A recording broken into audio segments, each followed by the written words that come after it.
За үзэгчид маань мэдхэд илүүдэхгүй мэдээлэл болонгаа хүлээн авч үзсэн баха та бүхэн таалагдсан гэдэгт найдаж байна. Үргэлжлээ та бүхэндээ уламжил ёсоор энэ өглөөний зочны цагаараа хүрч байна. За манай энэ өглөөний зочноор голомт цөмийн аюулын эсрэг хөдөлгөөний гишүүн Ариун бол Минжуур ах манаас оролцож байгаа. За мөн цагаанхаас эх орончид төрийн бус байгууллагын тэргүүн Эрдэнэцай ах маань оролцож байгаа. За та бүхэндээ энэ өглөөний мэндийг хүргэе. За тэр энэ өглөөний зочид маань их чухал асуудлын таралтаараас үзэгчдтэйгээ ярилцах гэж байгаамаа.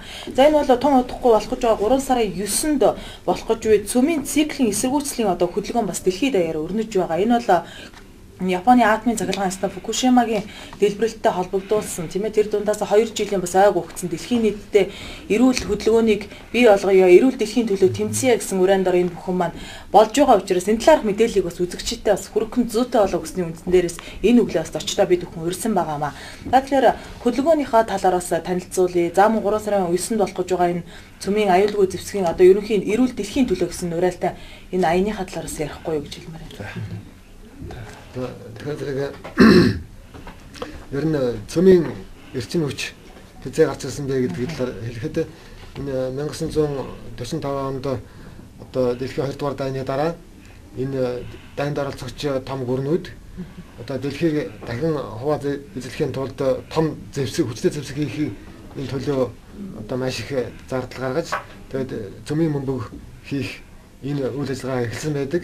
Тэгээд энэ цөмийн бөмбөг хийх технологийн дунд нь энэ эрчим хүч маш их ялгардаг. Энэ хэсгийг цахилгаан гаргаж авахд ашиглаж атом цахилгаан станцыг үүсгэсэн түүхтэй байдаг. Тэгээд энэ атомын цахилгаан станцын одоо үр дүнд гарч байгаа тэр цөмийн хаягдлыг цөмийн бөмбөг хийх түүхийг болгож хэрэгэлдэг. Тэгээд 1986 онд Чернобыльд осол болсноос хойш энэ цөмийн зэвсгээ хязгаарлахгүй бол одоо энэ дэлхийн маань сөнөх хэмжээнд одоо зэвсэглэгдсэн байна. Цөмийн даа эхлэвэл дэлхийд сөнөхөж болсон байна гэж Америкийн нэгдсэн улсын ерөнхийлөгч Рейган зөвлөлт бодлуулсан ерөнхийлөгч Горбачеваар одоо атомын том тусгалтай хүчин чадалтай энэ зэвсгүүдэд одоо хоргодуулж эхэлсэн байдаг. Тэгээд түүний дараа 2011 оны 3 сарын 11-нд Японы орчимд газар хөдлөлтөөр Фукушима дэх атомын цахилгаан станцад осол гарснаар одоо энд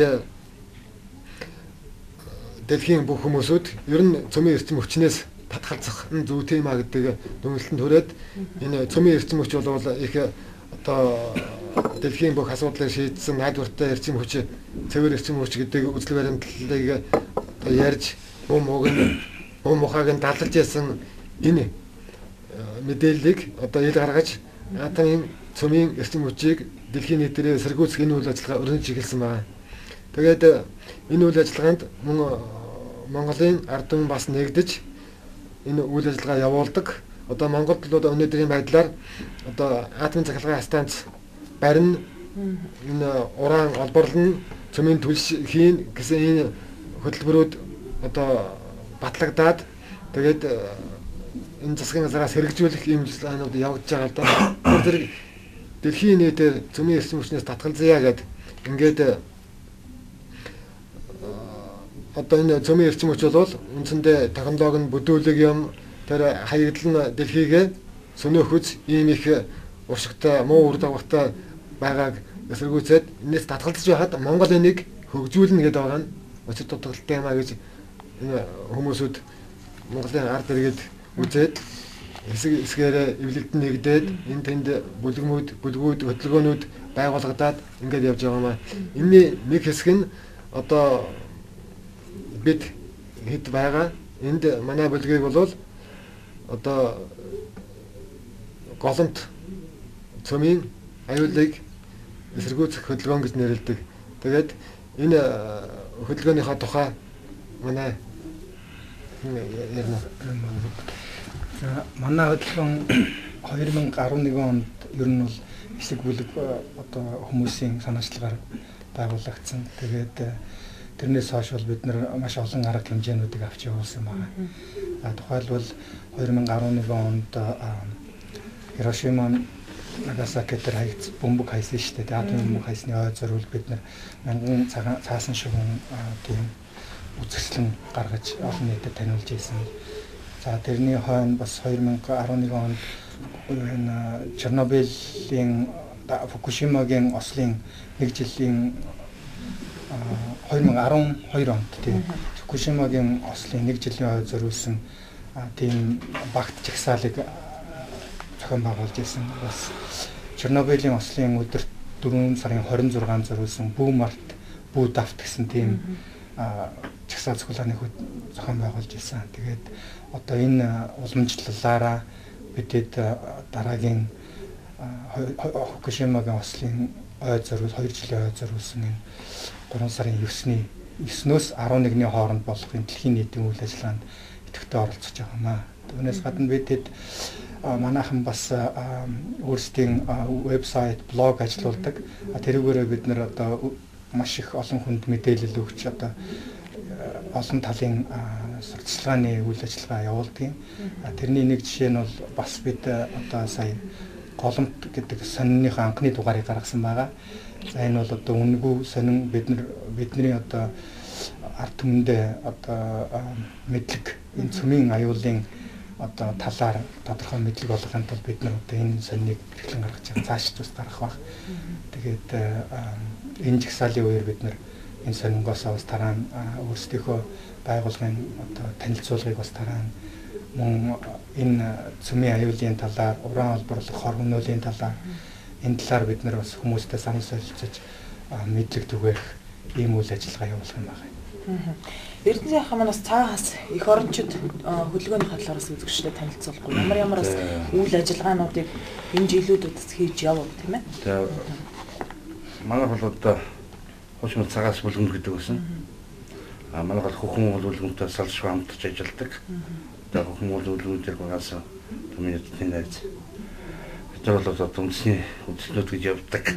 Тэр тематай хүмүүс. Бид нэр одоо олон жил одоо үндэсний хэрэгшинлөө бас ард иргэдээр хэлмэгдэж байгаа. Бон осодог самуунтай энерги эсрэг сурчлага олон зүйлтэй бид хамтарч ажиллаж байсан. За мөн гадаад иргэд болон одоо Монгол ажил дээр ашиг зөрчих асуудал өртөл ордог бол. За гэхдээ өнөөдөр үед бол бид нэр энэ сайхан одоо бусад төрөмс байгууллагатай хамтарч байсан. Одоо Монголд одоо энэ цөмийн аюул гэж юу юм бэ? Бид өнөөдөр хамгийн наацхан шигчл дэлхийн 2 дугаар дайны тэр атомын цөмийн хаягдлын цөмийн мөнгө хайсан үндэстэй тэрний хорд цэцэг иргэд яаж хохирдیں۔ Амдаа. За мөн хамгийн наацхан шинэ бол Фукушимагийн атомын цэглэл станцын хорд Чернобыль байна. За мөн Америк тус асуудал Казахстаны нөгөө тоолцоо асуудал байгаа. Түмэн тэнд чинь цөмийн мөнгөний туршилтууд явагддаг. За мөн ийм бүхний тэнд бол ард иргэдээ яаж одоо удамд гаж нөлөө үзүүлдэг. Хүний амьдрал ах яаж сүрдэг. Байгаль экологи яаж амьд төрөл яаж мутацид ордгийг бид нар түүгээр мэдсэн. Тэгээд энийг өнөөдөр бид экотлизер гэж бодох их баяртай. Яагаад гэвэл бид нар бас үндэсний үзэлтнүүд чилээхэд ганц өнөөдөр бас энэ экосистемэнд л их орногод ийм агуу юм хийж байгаа залуучууд хамтарч байгаа баяртай байна. Тэгээд хоёрдугаарт нь бол мөн энд орж байгаа гамшиг эсрэг үндэсний төв байна. Тэгээд энэ олон энэ экосистемээр ногоос байгаль хүмүүн нийгэмлээд тэгээд энэ олон сайхан залуучуудтай хамтарч байгаа их баяртай байна. За тэгээд энэ дээрс миний ганц хэлэх гээд байгаа зүйл нь юу гэхээр атомын цэглэл станц барина гэдэг бол өөрөө дэлхийн дулаалны гол үндэс байдаг. Атомын цэглэл станц хэдий ч ноолшин цөмөр бөмбөг хэдий ч нэ туршина энэ өөрөө дэлхийн дулаал болдог. Энэ бол маш хүчтэй. Хоёрдугаар нь байгалыг бол өөрөөсөө ерөнхийдөө дэлхийд их том гүрнүүд ба штэ жижиг гүрнээл гүрндгүүд юм чихчээд штэ юм. Жишээ нь бид нар тэгэл хаахад аюул сайхан юм яриад байгаа. Гэтэл атомын цэглэлээс манад барьчих юм бол их хор дагавартай. Дээрээс нь манай Монголд одоо би өөрийнхөө сонирхол судал янз бүр хүнд хайц ярьжсэн юм дээр. Хэрвээ бид нар өнөөдөр энэ цөмийн хаягдыг Монголд оруулаад болчих юм бол хизээ нэгэн цагт бидний үр удамд тэр ямарваа нэг материал гэдэг бол тийм илэгдэх хорогддог. Хэдэн зуун хэдэн гэж болж байна. Хэдэн зуун бол. Тэгэхэд тэр бол задардаг бидний үр хойчтол хор болно. Манай байгалыг сүйтгэн. Эний эсрэг л бид явж байгаа байхгүй. Хоёрдугаарт нь маш их урааныг олборлох тухай өнөөдөр Монгол төрөлс маань ярьж байна. Энэ буруу. Өнөөдөр баг 150 хэдэн билүү дэлцэн байж байгаа тэр нэг одоо шууд цөөрсөн сураг сонсож байгаа. Гэхдээ Монгол одоо урааныг олж болохгүй. Яагаад гэвэл бид нар өнөөдөр уул уурхай өчнөө юм ухсан байгаа шүү дээ. Тэгэхээр би бол энэ урааныг бити олж орлоосаа бид нар бас нэг энэ одоо атомын станцаас өөр зөрчил хүчийг хэрэглэж болох боломжтой болсон. Тэгэхээр энэ экосистем тал руугаа бас төрсөн маань хандаасаа. Тэгээд дэлхийн нийтээр болж байгаа чагсаал бүгдээрээ хөл нийлүүлэн орж байгаа Монголын ард түмэнд бас энэ дэвтэртэй оролцоорой гэж хүсэж байна. Ер нь мэрэгжлийн хүмүүсээс ер нь энэ тал дээр эсэргүүцэж байгаа хүмүүсийн хувьд бас асуухад уран олборлолт гэдэг маань эргээд ямар хор уршигтай гэдэг юм болоо. Хүмүүс бол энийг зөвхөн уран гэдэг нэр томьёогоор л мэдхээс биш яг тодорхой хэмжээний ямар уршигтай байдгийг, за цаад үр дагавар нь юу байдгийг гэдэг бол төдийлөн ард дэргэд бол сайн мэдэхгүй шүү дээ тийм ээ. За нэг уран гэдэг л орлох гол байгаа юм байна. За тэр нь бол манад ашигтай юм шиг байна гэдэг үүднээс харж байгаа болохоос эргээд нөгөө үр дагавар дараачийн ирээдүйн хойч үед ямар үр хортой вэ гэдэг бас тэгэл ерөнгөөч гэдэг нь товчхондоо бас яг гоо бид хэд бас ярилцах цаг бас хомсгон байж байна. Ер нь яг ингээд манай төр зэхээс юм болдог байхгүй. Ард иргэд маанууд үнэхээр бас нэг гадаад хэллэгч юм янз бүрийн хэллэгтэй хэлэхээр бас ойлгохгүй болно. Яг боловсралтай хэсэг байна. Үнэхээр манай ард түмч бас өөрсдөө бас. Тэгээ энийг бол янз бүрийн нэр томьёогоор хэлцдэг. Ард түм энэ тийм үү гэсэн анзаарахтай өнгөрдөг болчихлоо энэ олон жилүүдэд. Тэгээ тийм бити байгаасаа гэж бодож байгаа юм би. Тэгээд энэ уран болвол өөрөө цацраг ил оруулдаг юм. Тэгээд тэр цацраг гэдэг нь юу юм бэ гэхээр зэрэг хүний биеинд одоо хүний биеэр ингээд нэвчээд гардаг цацрагч байна. Хүний биеинд шингэдэг цацрагч байна. Хүний биеинд шингээд энэ үлдсэн хэсэг нь хатавтар үсгэж байна. Хүний биеэр нэвчээд гарч байгаа цацрагууд нь бол бас эдээсэд тэр генд нь одоо гэмтэл очруулснаар тэрвэрээ янз бүрийн өвчин үүсгэх ийм их усүр нь болдог, хатавтар болцоо үүсгэх ийм үр дагавартай. Тэгээд түүнээс гадна энэ нэвчиж гардаг тэр гамма тавиа гэдэг юм маань одоо босод биетүүдийг байгалыг тэр зэгээр нь ионж явуулдаг. Тэр ионжлт нь ердийн ионжлтоос ондоо арилдаггүй. Ердийн бид нэр хэвсэн дээгүүр гүйж ягаад цахилгаан чичгаад тэгээд биентэй өрхөөзөг чаддаг тэнийг нь арилддаг шүү дээ тийм. Өөр ионжлт нь сармагчдаг. Тэгвэл энэ цацрагаар энэ ураны сахиж байгаа цацрагаар ионцсон тэр ионжлт бол байж л байдаг. Тэгээд тэр нь одоо дараачийн ионжлтын их усөр болоод ингээд хийм бусад одоо бодисуудтай ойртохоор зэрэг тэр ионцсон химийн идэвхжсэн байдаг учраас тэр бодисын өөр бодис болгож химийн урвалд оруулдаг. Химээр ингээд үр дагавар нь маш их байдаг юм байна л да. Одоо энд манайд урд өмнө нь одоо энэ Дорнот аймагт Оросын цэргийн ангийнхан ил аргаар ураныг олборлож ирсэн байна. Тэгтэл энэ олборлож байгаа орон нутагт энэ цөмийн энергийн газрынхан маань хяналтыг хэмжилтээ хийдэг. Тэгэд хэвийн байна гэж ярьдаг. Бид өөрсдөө хүчээр гадаадаас багц захиалж авчираад хэмжээд үзтэл тэнд хэвийн биш байлаа. Энэ хэвийн байна гэдэг бол үндсэндээ одоо тоогоор хэлэх юм бол 0.2 102 микро зэвэрт нэг цагт гээд ийм хэмжигдэх байдаг юм байна. Тэгтэл тэр маань 102 биш 25 бүхэл тийм хэмжээний бохирдол тэнд байна гэдгийг илэрүүлээд ийм байна гэж хэлэхэд энэ бохирдлыг одоо яаж үгүй хийх вэ? Би болцсон бохирдлыг яаж үгүй хийх вэ гэдэг талаар төр засаг энийг хариуцж байгаа цөмийн энергийн газрынхан огт юу ч хэлэхгүй энэ бохирдлыг цааш нь нэмэгдүүлэх өөрөөр хэлбэл ураныг олборлох энэ үйл ажиллагаагаар явуулна хоргүй гэж яриад байгаа. Гэтэл хоргүй биш байна. Яагаад гэвэл Дорнот аймгийн иргэдийн дотор хортой хавдраар өвслөхсдийн тоо улсын тундчаас хэдхэн их болсон байна гэд тэнд байгаа эрүүл мэндийн байгууллагууд нь мэдээлэл гаргацсан байдаг юм байна. Ингээ судалгаа хийсэн. Тэгтэл тэр одоо Дорно Говь аймгийн Улаанбаатар сумын Дархан уулын орчимд энэ Францын тэр Арева гэдэг компани харьяа Кожог гэдэг компани ураны туршилтын олборлолт хийгээд тэнд ураны хайгуул хийж байгаа юм байна. Тэгээд манайхны цөмийн энергийн газрынхны хэлж байгаагаар бол тэнд ураны олборлолтыг одоо хийхгүй байгаа гэж байгаа боловч тэнд байгальдаа нөлөөлж байгаа нөлөө нь маш хүнд туссан байна. Ягаад гэвэл тэнд зөвхөн энэ үйлийг хэдл 10 гаруй хүр өгсөн. Тэгээд энийг юунаас болов гэдэг он шиг хинж тавьж чадахгүй байна. Өөрөөр хэлбэл хэн ч онож тавихгүй хэлэхгүй байгаа нь юу хэлж байгаа нэг энэ өхрүүд өөрөөсөө амиа харалцсан биш үү гэсэн ийм ханш тавихад хүргэж байгаа ийм хүнд байдал үүсэж байна. Тэгээд түүнээс гадна тэнд одоо хойшд оршин суух хойч үе маань ийм нөхцөлд яаж амьдрах вэ гэдэг хүнд болж байна. Өөрөөр хэлбэл тэр бус нутаг тэр чигээрээ хүн амьдрах аргагүй. Тэнд хүн оруулах, мал оруулах ийм боломжгүй болж штэ. Тэгэхээр Монгол бол нутаг дэвсгэргүй болж өөрөх гэдэг байна. Тэгэхээр Монголын мал аж ахуй байгууллага маань үндсэндээ энэ бэлчээрийн хэлбэртэй зохицсон байдаг. Нэг харахад тэнд хүн мал байхгүй юм шиг боловч нөгөө удиралд нь очиод байж байдаг. Тэгэхээр Монголын нутаг нэг харахад эзгүй юм шиг боловч нөгөө харахад бүгдийн бүх нутгаа жигд ашиглаж байдаг. Энэ нөхцөлд энэ ураны олборлт гэдэг юм бол Монголд тохирохгүй байна. Энэ гадаадд суурин иргэн шилтэй газруудад хэрэгжсэн технологи нүүдлийн соёлтой Монголд тохирохгүй байна. Хор уршигтай байна. Одоо гадаадынхан тэр даалд газрын гүнд олборлж байгаа ч одоо хор уршиггүй байж гэж байгаа нь Монгол тохирохгүй. Яагаад гэвэл тэнд гадаадын суурин газ хол газар очиод малтачдаг тэр нь хот сууриндаа нөлөөлөхгүй байгаа гэж үндсэндээ хэлж штэ. Тэгэхдээ Монголд бол тэр мал нь хүн нүүж бэлчж байдаг учраас тэр олборлт явуулсан тухайн хэсэгтээ бохирдсон тэр нутагт чинь өртөөд байна штэ. Ийм нөхцөл байдалд байгаа учраас ураны одоогийн суурин иргэншил зогтсон энэ олборлтын аргууд бол зогсохгүй юм аа гэж бид бодож байгаа.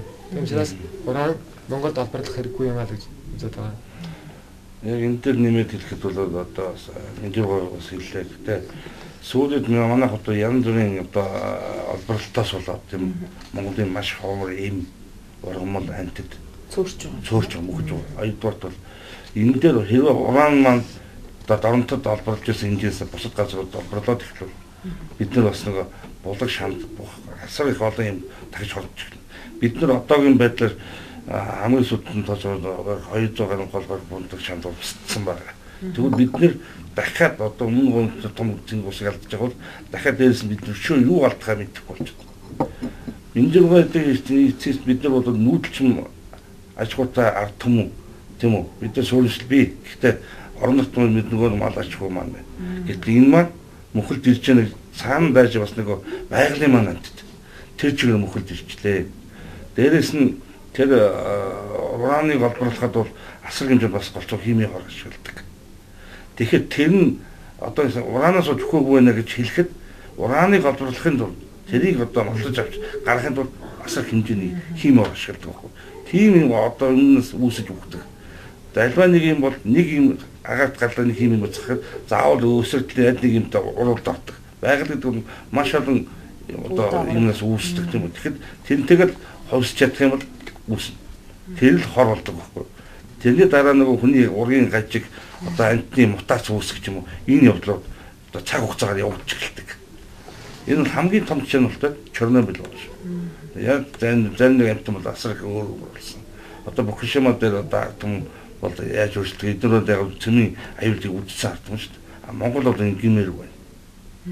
Нутаг дэвсгэрийг хамгаалах хэрэгтэй. Тэр дундаас Монгол хүртэл дэлхийд товархан байдаг цасны ирвэс хүртэл байж байдаг. Ингээ бодоод үзэхээр ер нь төрөл зүйл ангиллалыг бид зөвхөн бас хараад үзсэн л да. Ургамлын амтын 50% ч гэдэг юм 90% ч гэдэг юм ерөнхийдөө устдаад үгүй болчлаа гэдэг ийм тэр эднээс үр дагавартай байна. Бид нар чинь болохоор нөө сүлжилт гэдэг юм уу ямар нэгэн буруу зүйлээ хүний бас буруутай зүйл дээрээс нь зүгээр амт руу чихээд үлийн цагаан сүлжилчлээ гэдэг ийм асуудлууд гараад ирсэн энэ бол үгүй байх юм тийм ээ. Тэгэхээр энэ дээр бас нэг юм байна. 2011 оноос хойш ерөнхийдөө энэ нөгөө цөмийн одоо хог хаяглуудыг Монголд буршилнаа. Одоо ингээл хийхээр энэ бол ямар ч үр дагавар багтай ч гэдэг юм. Өөрөөсөө нөгөө сурталхуулга маань бас буруу явагдаад ард иргэдэд хүргэж байгаа мэдээлэл маань их хомс байна тийм ээ. Тэгэхээр ер нь гадаадын орнуудын одоо Фукушимаас хойш ил болж байгаа мэдээллийг харахад бол энэ атом цахилгаан станцаас гарч байгаа цөмийн хаяглууд бол одоо хаанч хийж чадаагүй байгаа, болж чадаагүй байгаа тийм хамгийн аюултай хог хаягдл байсаар байгаа юм байна. Энийг хойшд энийг яаж аюулгүй болгох вэ гэдгийг шийдэж чадаагүйгээр энэ үйлдвэрлэлээ эхлүүлсэн байдаг. Одоо тэгээд тэр их аюултай хог хаягдл нь одоо дэлхийг хэд дахин сөнөөх хэмжээнд хүрч гад ил байж байдаг. Одоо тэнд байгалийн ямар нэгэн гамшиг болоход тэр хог хаягдлынхаа залиас болж хүн төрлөختөн хэд дахин сонирхогдож хүрэлцгээс ийм хаягдл байж байдаг. Ийм учраас л гадаадынхан одоо энэ цөмийн эрдэм хүч гэдэг нэг багийн тэр хог үйлдвэрлэлээ зогсоё. Өөр эрдэм хүчний их хөөсөөр хай ингэж одоо яриад тэмцээд байгаа нь бол үнэхээр тулгамдсан шийдэх ёстой асуудал юм байна. Тэгээд гадаадынхан мөлөний асуудлаа шийдэж чадчих л байна л да. Сэргээг төрчин өчөж хэрэгжилж байна. Өөр эрдэм хүчний их хөөсөөрийг судалгаа хийж байна.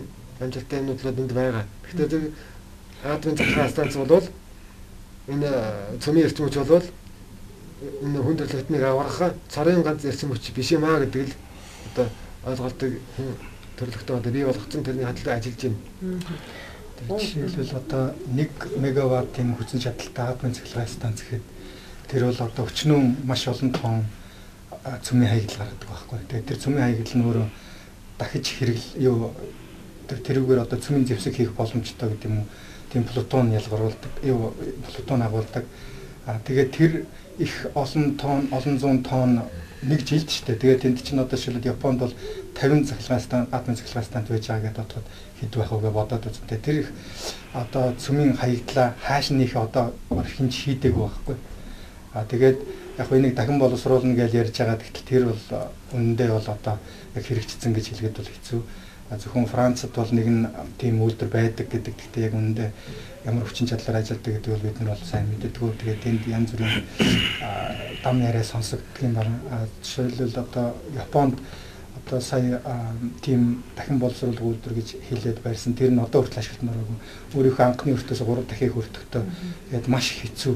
Хичнээн тийм дахин боловсруулаад гэсэн дахиад нөгөө шат болгондоо цөмийн хаягдлууд гарч явах хэрэгтэй байхгүй. Өөрөөр хэлбэл уран олборлохоос эхлээл боловсруулах, тэгээд тэрийг цөмийн түлш болгох, дараа нь цөмийн түвшинд ашиглаад гаргах, тэгээд тэрийг дахиад ашиглаж гэсэн. Тэгээд ерөнхийдөө бол энэ асуудлыг дэлхийд даяараа шийдэж чадахгүй байгаа. Одоо хаана яг тэгэхээр энэ жишээлбэл тэр одоо плутон ч гэдэг юм уу тэр цацрагдахтай бодис чи өөр 24,000 жилийн настай. Тэр 24,000 жил аюулаа биднэрт одоо түгээсээр байх тийм зүйл байхгүй. Тэгэхээр хэрвээ тэрийг одоо бид нар өмнөдөө тэрийг одоо яг технологийн сайн өндөр технологиор хадгаллаа гэхэд биднэрт өмнөдөө 100 жилээр л одоо хадгалах боломж ഉണ്ട്. Тэрнээс цаашаа яах юм бүүм мэд. Тэгэхээр энэ асуудал бол одоо маш их ноцтой асуудал болж байгаа. Тэгээд харамсалтай нь одоо энийг манай Монголын ард түмэн маань одоо үнэхээр сайн мэдэхгүй байгаа.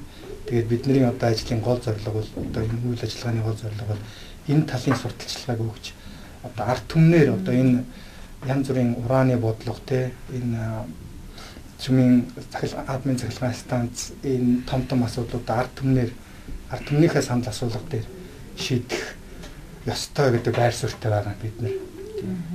Бусад улс орн тэр дундаас Японычуудыг харахад юу энэ талаарх мэдээллүүдийг ер нь ард иргэдэд түлхүү өгдөг юм шиг. Энэ талаарх ийм одоо хор уршигтай та нар энэ талаас ингэ сэрэмжлэх хэвээр анхааруулга юм сэрэмжлүүлгийг өгнө их л түгээж явах хэвээр юм тийм ээ. Гэтэл манайхан эсэргээр улс орн гүрэн болгон хөгжлийнхаа 90 үед дэрчлээ манайхан ч гэсэн хөгжиж яах гэчээд яга хөгжлөөс тасрагдаад тэр бүгдийг өөрийнхөө нуруунд дээр тээх хэвээр гэж. Тэр сайн хамгийн яг хэлсэн асуулт зөв. Нэгдүгээр Монгол улсын одоо 23 жил гаруй хугацаанд одоо газар нутгийн 50% бол одоо баллаас үүдгэж байгаа. Тэгээд дээрэс нь ямар нэгэн үйл ажиллагаа хийж байхад тодорхой ард түмэн дээр тэр сурчлал асар муучдаг. Яг л өнөөдөр Монголын ард түмнийхээ ер нь оюунлаг байдал дээр бол манай төрцөл өдөртөл ажиллаж ирээгүй. Мөн яг л энэ сургалт бол асар муу.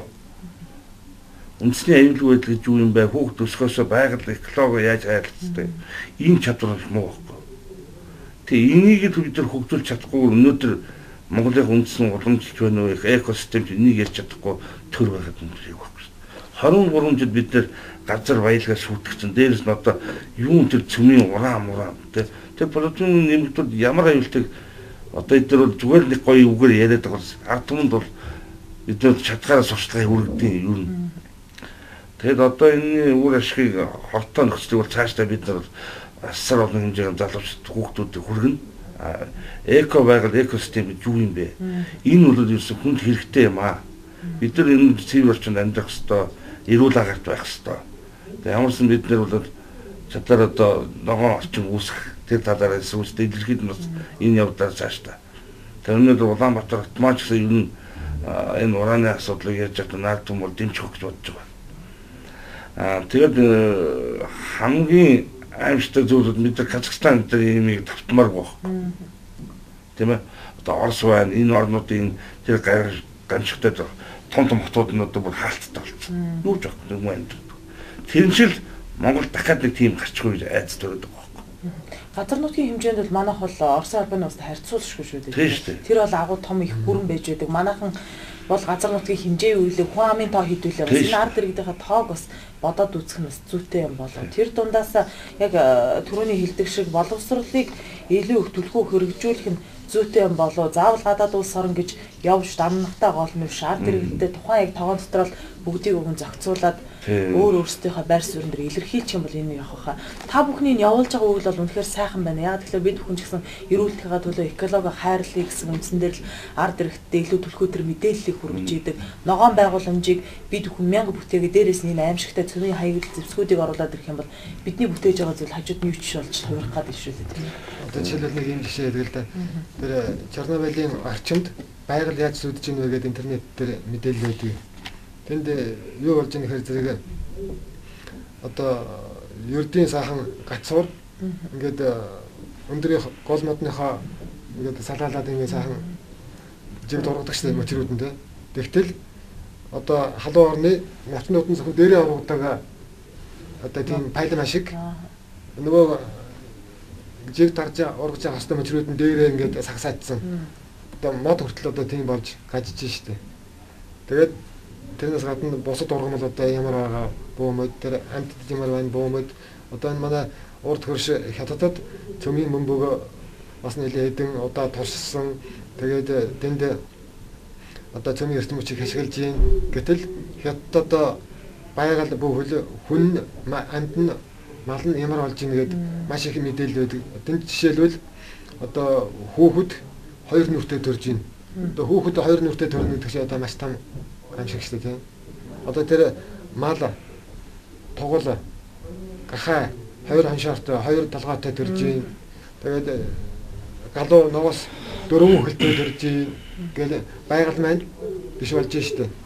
Тэгэхээр зэрэг бидний хоёр талд байгаа цөмийн хоёр том хөрш бол үндсэндээ одоо тийм гайхамшигтай цөмийн эрдэм хүчийг хөгжүүлнэ гэдэг энэ бодлоготой бодлогодоо өөрсдөө залгааслагдсан.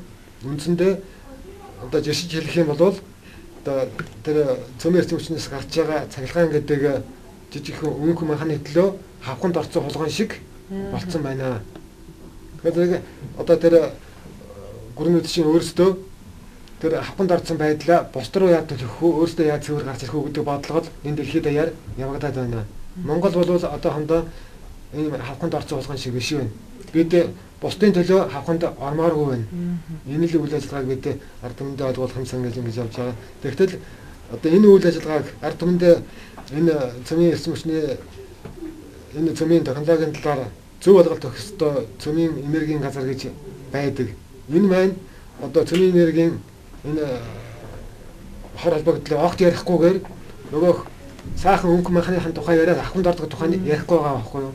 Ийм л мэдээлэл өгч байгаа нь одоо энэ төр засгийн байгууллагуудын маш буруу үйл ажиллагаа юм аа гэж энд зохион хэлмээр байна. Тэгээд хортой үйл ажиллагаа тэр ахмад ордог тухай бас мэдээлэл тараах хэрэгтэй юм аа. Энэ тухай тэд огт хэлэхгүй байгаа учраас энэ байгууллага ер нь тараачих нь зүйтэй юм. Тэгтээ дөрвөн цөмийн эрдэм хүчийг бид ашиглахгүй юм аа гэж үздэг тийм. Энд дэвс одоо манай ерөнхийлөгч өөрийн бүрэн хэмжээний хугацаанд бол цөмийг бол өөр хэмжээнд хориглосон байна. Гэхдээ би өнөөдөр Монгол үндэсний үзлүүдүүд энийг сонирхож хардаг. Юу ерөнхийлөгч өөрийн бүрэн хэмжээнд тоглоод хориглосон боловч хуулийн өөрчлөлт оруулах хэрэгтэй. Энэ хатуу байсаар. Яагаад энэ би хэлж тэр хуулийг өөрчлөхгүйгээр өнөөдөр бид ерөнхийлөгч хоригдав. 5 жилийн дараа 6 жилийн дараа эдгээр мөн л цөмийн асуудыг оролдож эхэлнэ. Тэгээ хоёрдугаарт нь үндэсний өмсөлтүүдийн зүгээс харахад бас энэ гамшигын үндэсний судалгааны төвөнд гэж байдаг бас эдгээр юм би сонирхож үзтээ. За мөн өөр бусад байгууллагын улс орнуудын судалгаа сонирхож үзлээ. Цөмөө хийгдээд хагаад гадаадын одоо олон улсын зэрэг хүртлээ тухайн оронд орж ирдэг асуудал байдаг. Мөн цөмийн тэр цикл гэж яриад байгаа юм дээр цөмийн урааныг одоо гаргалаа тийм үү? Буцаад орж ихдээ гаднууд улсуудын хаягдлыг давхар аваад орж ирэх мөнгөөр авч явж ирэх магадлал энэ 100% байд. Одоо сүүлд Германд одоо 2 жил гарсан хайчаадаг одоо хаягдлаа шүү дээ. Тэр одоо хаан болчихлоо гэж ярьж илээ. Красноярск гэж байгаа шиг. Красноярск гэж хэллээ тэгж ярьж байна. Тэгж ийм хэвлэр гарч байна. 2 жил тэр галтрыг хаюулахгүй тэр Европын иргэд эсвүүцэж шүү дээ. Тэгэхэд өнөөдөр Монгол улс өөрсдөө тойруулаад нөгөө цөмийн урааныг олборлох юм бол хаягдан буцаж иргэд нөгөө орондоо ирэхээр нөгөө их гүрнэж яриад байгаа байхгүй.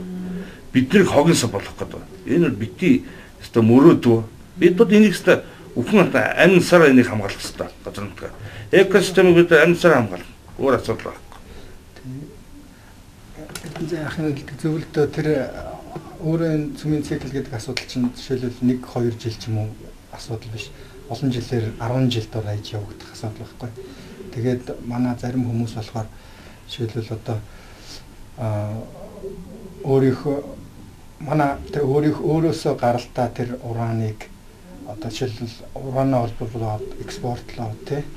Тэгээд одоо яадгийн тэр нь өөр захилгаан гадны орны захилгаан станцад ашиглагдаад дараа нь түлш болоод тэгээд буцаж эртэл тэр чинь бол маш олон жилийн хугацаатай явагдах асуудал байхгүй. Тэгэхээр бид нар бол 10 жилээр л тэмцэнэ гэж бодож байгаа. Тэр хичнээн жил байдیں۔ Тэр хугацаанд нь бид нар бол тэмцэнэ. Одоо би бол жишээлбэл өөрийнхөө амьдралыг бол тэрэнд зориулах юм байна. Тэгэхээр хоёрдугаарт тэр цөмийн энэ хаягдл болчихлохгүй гэдээ манай ерөнхийлөгч бол зарлиг гаргасан. Одоо бид нарыг талархаж хүлээж авсан л да. Гэхдээ нэг ерөнхийлөгч өөрөө зарлиг гаргачаад дараагийн ерөнхийлөгч гарч ирэхэд тэр асуудал хэвээрээ байж байна. Тийм учраас одоо хуулиндаа заавалж өөрчлөлт оруулах хэрэгтэй. Тэгтэл ерөнхийлөгч өөрөө тэр өөрийнхөө тэр зарлигтаа бас хэлж лээсэн цөмийн энергийн хууль бол ер нь цоорхотой хууль юм байлаа гэдгийг бол өөрөө хүлээн зөвшөөрсөн шүү дээ. Тэгэхээр тэр цоорхотой хуулийг одоо бид нар тэр цоорхог нь бүглүүлэх хэрэгтэй байна. Тэгэхийн тулд одоо энэ бид одоо улсын их хурлын гишүүд одоо бид нарыг дэмжиж тэр хуулинд одоо өөрчлөлт оруулахад дэмжээсэй гэж бас юм нэвтрүүлгээр дамжуулмаар байна. Тэгээд ягаад тэр хууль нь яг цоорхотой гэхээр ерөөсөө аюул амархан. Тэр бол тодорхойлолт нь жишээл хаягдл гэж юу юм бэ гэдэг тодорхойлолтоо их эвгүй тавьсан байгаа тэр хуулиндаа. Жишээлбэл одоо цөмийн хаягдл гэдэг бол одоо дахиж хэрэглэж болохгүй ч гэдэг юм уу. Ер нь хаягдл гэдгийг тодорхойлохдоо дахиж хэрэглэж болохгүй гэдэг маягаар тодорхойлчихгүй. Тэгтэл хэрвээ бид нар дахиж хэрэглэж болноо. Энд чинь хаягдл бишээ одоо жишээлбэл энэ түүхий гэж хэлээд оруулаад ирэх юм бол оруулж ирэх гарцсан бүр нээлттэй хуулийнхаа хэрэгцсэн. Тэгэхээр энэ асуудлаас бид нар бол маш их эмзэглэж сэрэмжилж байгаа. Тэгээд энийг бол бид нар бол одоо толбогдох байгууллагад нь хэлж одоо ард түмэндээ бас сурталчилж байгаа. Энэ дээр бас нэг юм харагдаж байгаа. Манай институт залуучууд бусад нийгмийн одоо экосистемийн төлөвлөлт төрөмсөөр аль судал сонирхсан зүйлүүд нь бид нар оюутлогоо дээр ямар ч ашиггүй хэм алдцуулчуд. Хэрэв уран олборлох юм бол 100% гадныхан ашигтай. Аль талаараа. Монгол улсынх эндээс одоо ихэд эрчим хүч болоод ихэд одоо өөрсдөө мөнгө олно гэж бодож байна. Энэ оюутлогоо гэдэг тэр нэг зүйлээр оролдоод алдаж байсан хүмүүс энэ том юмор оролдно гэдэг бол Монгол улсыг бол 50 төрж. Зүгээр нэг артиллерийн юм дээр тоглоод алддаг шүү дээ. Монгол улсуудын 23 жил ололтоос илүү алдах их байсан. Өнөөдөр бид нэр тань мэдэн шүү дээ. Ард түмний одоо яаж амьдрал үүдсэн. Хэрвээ энэ урааны асуудал орж Монгол бол асар том гамшиг явж байна. Бид нар өнөөдөр энэ гамшигээс үнцний төв гэж байна. Энэ мөн энэ одоо эдний холбоо байна те одоо хүмүүн хүмүүнлэгийн байгууллагууд эдгээр асар хэмжээгээр яригдж байгаа гадаа бид нар. Энэ дээр улсын их хурлын гишүүд маань бас ингэж бас хард дэмжээсэ ерөнхийлөгч маань хэлсэн шүү дээ энэ одоо хууль цоорхоо байна.